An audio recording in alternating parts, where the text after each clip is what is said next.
P K കുഞ്ഞാലിക്കുട്ടിയുടെ പതിറ്റാണ്ടുകൾ നീണ്ട രാഷ്ട്രീയ ജീവിതത്തിൻ്റെ ഫ്രെയിമുകളാണിത്.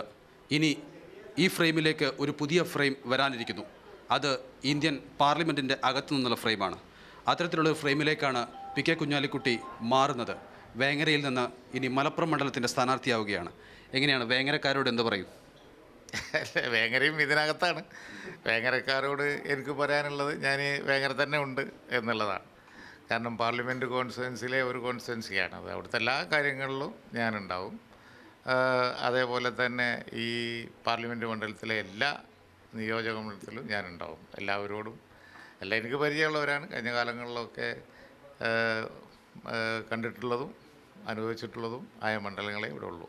എല്ലാവരും ചോദിക്കുന്ന ഒരു കാര്യം, സംസ്ഥാന രാഷ്ട്രീയത്തിൽ ഇത്രത്തോളം സജീവമായി നിന്ന ഒരു നേതാവ് പെട്ടെന്ന് ദേശീയ രാഷ്ട്രീയത്തിലേക്ക് പറിച്ചു നടപ്പെടുന്നു എന്നുള്ളതാണ്.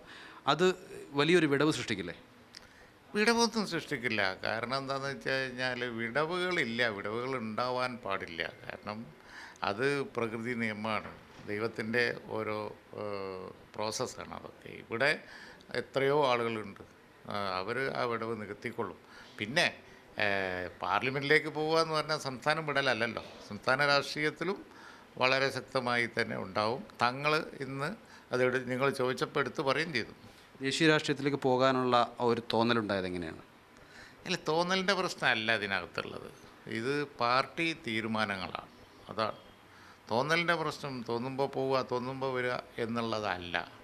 ഞാനിതിനു മുമ്പ് പത്രക്കാർ ചോദിച്ചപ്പോഴൊക്കെ പാർട്ടി തീരുമാനം എന്തോ അതനുസരിക്കും എന്ന് പറഞ്ഞിട്ടേ ഉള്ളൂ. ഇപ്പോൾ അതുണ്ടായി. അപ്പോൾ അത് വിലയിരുത്തലല്ലേ. തെരഞ്ഞെടുപ്പിലെ വിജയസാധ്യതകൾ എത്രത്തോളം ഉണ്ട്? കഴിഞ്ഞ തവണത്തെ, ഇപ്പോൾ നേരത്തെ തങ്ങളൊക്കെ സൂചിപ്പിച്ചതാണ്, കഴിഞ്ഞ തവണത്തേക്കാളും കൂടുതൽ ഭൂരിപക്ഷം കിട്ടുക എന്നുള്ളതാണ് ഒരു ലക്ഷ്യം. ആ ലക്ഷ്യത്തിലേക്ക് എത്തുമോ? അതാണ് പ്രവർത്തകന്മാരുടെ ലക്ഷ്യം. അതാണ്. അത് ആവേശം അവർക്ക് കാണാനുമുണ്ട്. ആ ലക്ഷ്യത്തിൽ അവർ എത്തിച്ചുകൊള്ളും. താങ്കൾ നേരിടേണ്ടി വരുന്ന പ്രധാനപ്പെട്ട ഒരു ചോദ്യം, വേങ്ങരയിൽ എന്തിന് ഒരു ഉപതെരഞ്ഞെടുപ്പ് ഉണ്ടാക്കി എന്നുള്ളതാണ്. അല്ല, അത് പതിവുള്ള കാര്യങ്ങളല്ലേ.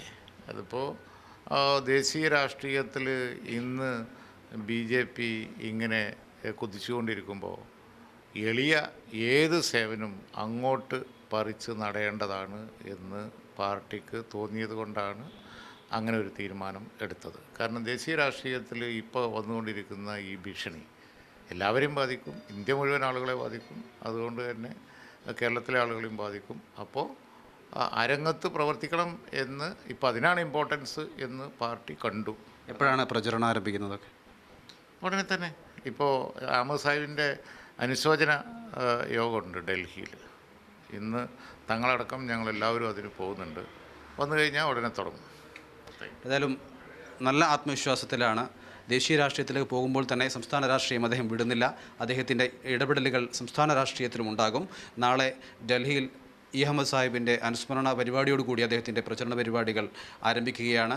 PV സന്ദീപിനൊപ്പം മുഹമ്മദ് നൗഫൽ, മാതൃഭൂമി ന്യൂസ്, മലപ്പുറം.